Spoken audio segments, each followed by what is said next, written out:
په هیواد کې د 1560 مخابراتي سایټونو د جوړولو چارې روانې دي.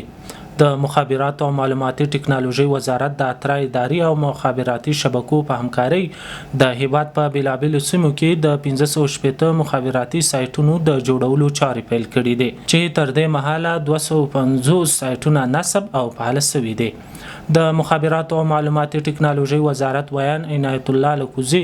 باختر اطلاعاتي اژانس ته ویل چې دغه سایټونه د هغو سیمو لپاره جوړیږي چې پخوا یې مخابراتي پوښښ نه درلود. د نوموړي په وینا دا پروژه د مخابراتو او معلوماتي ټکنالوژۍ وزارت او اترا ادارې په مالي لګښت عملي کیږي. هغه زیاته کړه چې دا مهال په ټول هیواد کې شاوخوا 9000 مخابراتي انټنونه فعال دي او په تیرو 4 کلونو کې د یاد وزارت او اترا ادارې د سپارښتنو له مخې مخابراتي شبکو د هیواد په بیلابیلو سیمو کې له 1200 څخه زیات نوي مخابراتي سایټونه هم نصب او فعال کړي دي.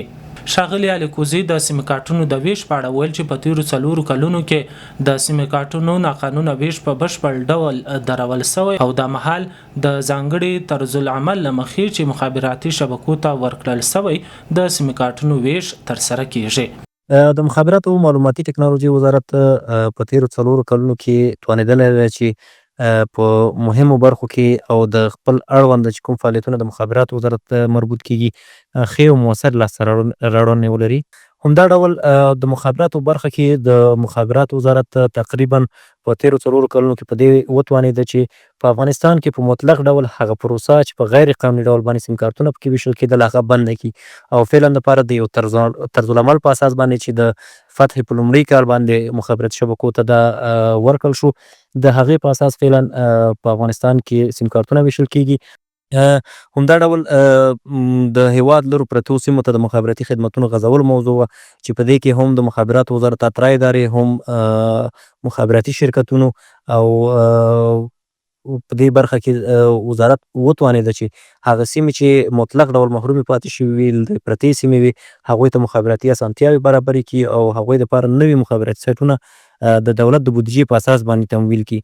چې فعلا په 1560 مخابراتي سایټونو باندې کار روان دی چې دا ټول سایټونه د مخابراتو وزارت د اترا ادارې له لوري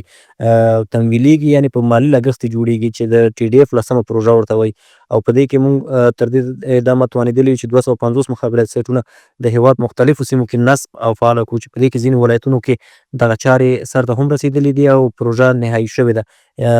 مثال په ډول باندې ننګرهار کې کاپیسا کې په غزني کې دا پروسه تطبیق شوې ده چې په دې ولایتونو کې هغه سیمې چې له 13 کلونو را په دې خوا یا له هغه وخته چې په افغانستان کې مخابراتي خدمات رواج شوي دي هېڅ مخابراتي انټن هلته موجود نه و. خلک کې له ګڼو مشکلاتو سره مواجه وو. دوی به د تماس لپاره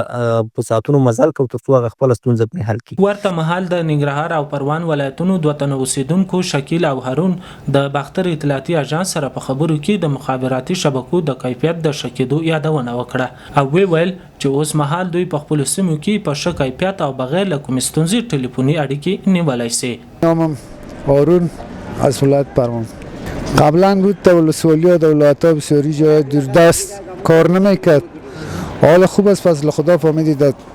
ولسوالی در ولایت در بسیار جای دوردست کار میکنه. حالا خوب است. زه شکیل د ننګرهار ولایت اوسیدونکی د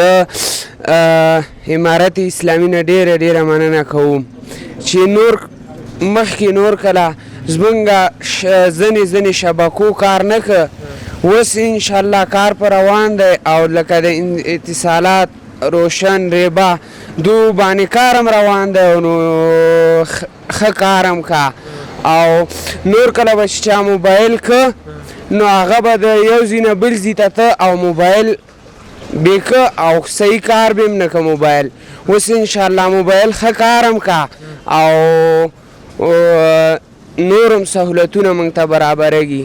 د یادولو وړ ده چې د مخابراتو او معلوماتي ټکنالوژۍ وزارت د مخابراتي تنظیم ترڅنګ د پوسټي خدماتو د معیاري کولو د ټکنالوژۍ د ترویج